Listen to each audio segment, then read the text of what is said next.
Hi, welcome to today's video. My name is Paul. So this week I wanted to talk a bit about abstraction and how I use abstraction in my sort of painting style, and also I guess why I use it.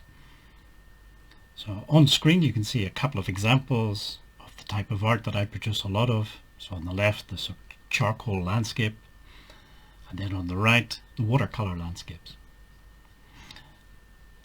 In the case of the charcoal landscapes, the abstraction is, I guess, well, first of all, because it's black and white, there's no color. And of course, at least during the daytime anyway, most of us see the real world in color. So removing that color, removing that part of the landscape, that part of the real world landscape, is a kind of abstraction. I do it because I like the stark contrast between the dark charcoal and the white of the paper, and I leave a lot of white of the paper showing through. So again, that's a sort of abstraction, a simplification of reality. Fields are not bright white like this unless it's snowing all the time. On the right, the watercolor, in this case it's very abstract painting. Some of them are less abstract.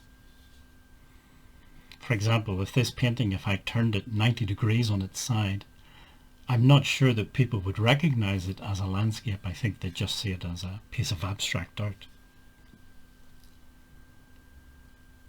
I often describe paintings and drawings as semi-abstract art. I don't know, this phrase semi-abstract, it's certainly not something I invented. You'll see it in other videos and blog posts and things, but I'm not sure when it came into existence. I'm not sure if it's an official, if you like, official term in the art world, or something that somebody's just invented at some point. But I guess a good place to start is to try and explain what I mean when I say semi-abstract. So first of all, the idea of abstract art or abstraction in art, and I'm using a definition from an article by the Tate Gallery. The Tate Gallery being, I guess, one of the largest, one of the main art galleries, art museums in the UK. So they say abstract art is art that does not attempt to represent an accurate depiction of a visual reality, but instead use shapes, colors, forms, and gestural marks to achieve its effect. So to give an example, on the right hand side we have two images. On the right hand side is a painting by Cézanne, and it's, I think, very representational. We can all look at it and say, yes, these are 4 apples sitting on a tabletop or something. We may or may not like his style of painting, and we can certainly argue that it's not entirely naturalistic. For example, he gives some of the apples dark black edges, which of course in real life apples don't have dark black edges like that. So it's not a naturalistic painting, but it is still representational. On the other side then, this image, I think if I went out into the street and stopped 10 random people and asked them, what is this an image of? I don't know if very many of them would have any idea what it's supposed to be. It is pure abstract art. I know what it's supposed to be because I created it, and my inspiration for it was raindrops hitting a puddle. But it's obviously not done in any sort of representational way. It doesn't look like the ripples moving across the surface of a puddle.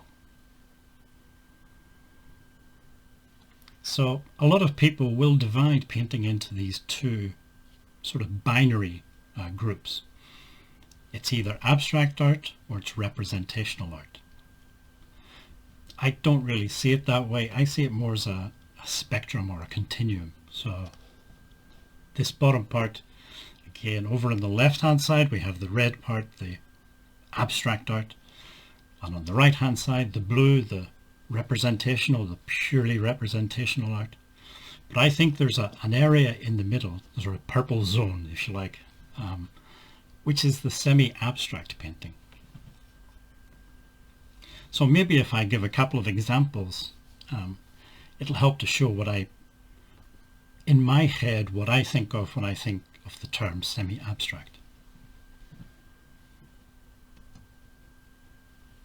So on the left-hand side, we have a painting by Turner, the English artist, and on the right-hand side, a painting by the American artist Whistler. Now these are both, they have a degree, to some degree, they're representational paintings. They represent real-world things. In the case of Turner's painting, it's a train, an early steam locomotive, I guess, crossing a bridge. In the case of the Whistler painting, I think the painting itself is called The Falling Rocket.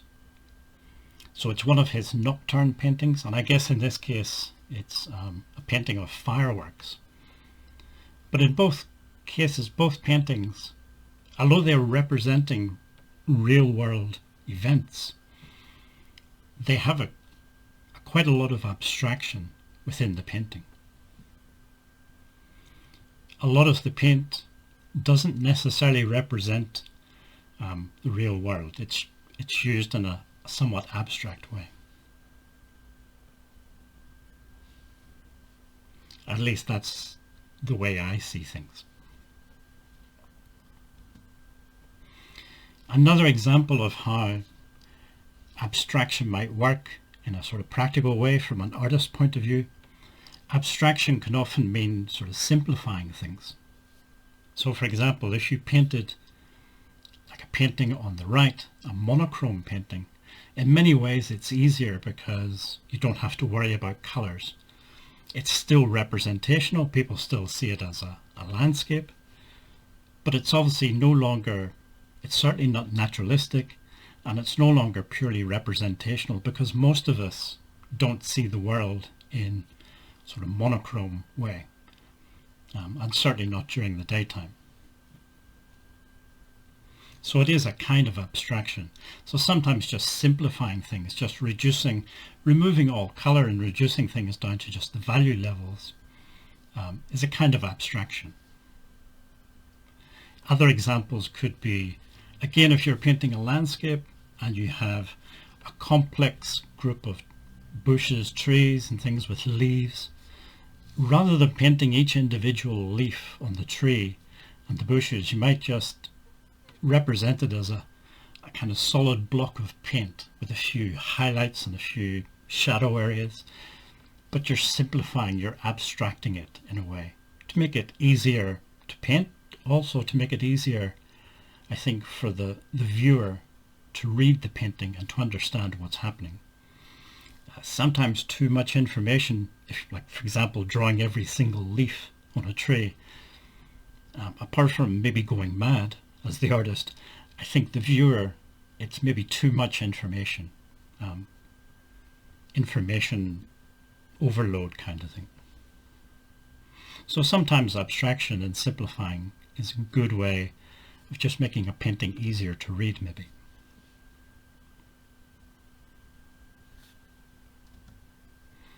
These are a couple of recent paintings that I've done, and some of the other abstractions that I use, the kind of simplifications that I use.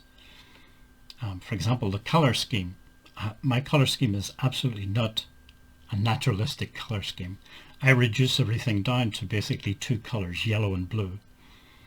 And where they mix, you're going to get some greens forming. The real world is much more complicated than this in terms of the range of colors that you can see. And also the real world is not as bright and colorful as this appears. Because I use paint pretty much straight from the tube, I'm getting a lot of pure colors like the bright, vivid cadmium yellow.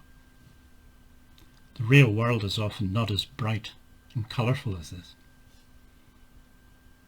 Another example of abstraction, I guess, is if you look at the right-hand painting, the foreground, the bottom part, I wanted to suggest like vegetation and flowers and things, but rather than painting individual flowers or individual blades of grass or things like that, I just dab on some paint and scratch the paper. And for me, I think that's enough to sort of suggest this idea of flowers and vegetation. And you can see also the painting on the left, similar sort of thing happening. So that's sort of what I mean when I say semi-abstract and when I talk about using abstraction in my painting.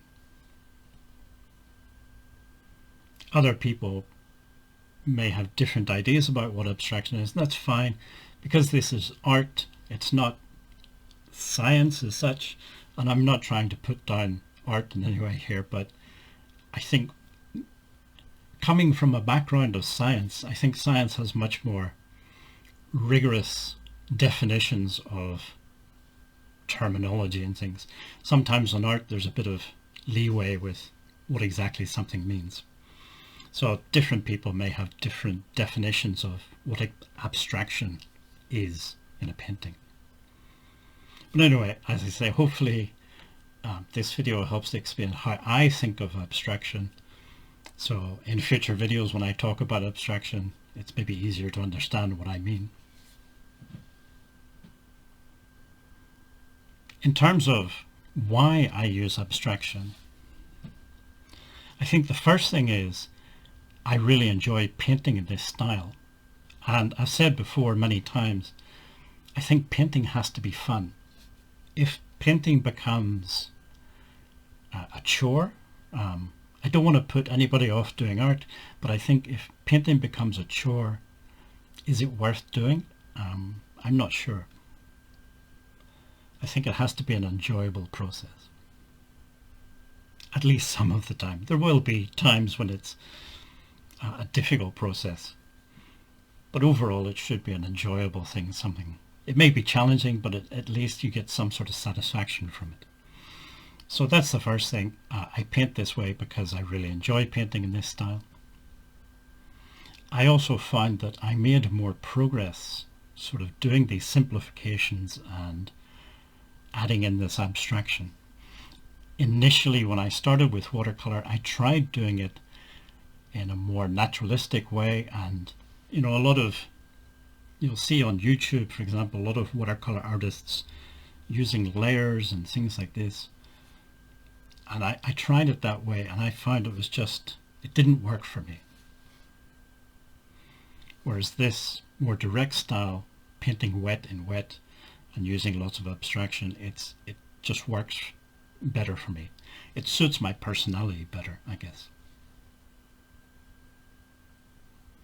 So I guess if you haven't tried this sort of semi-abstract approach, but you'd like to try something different,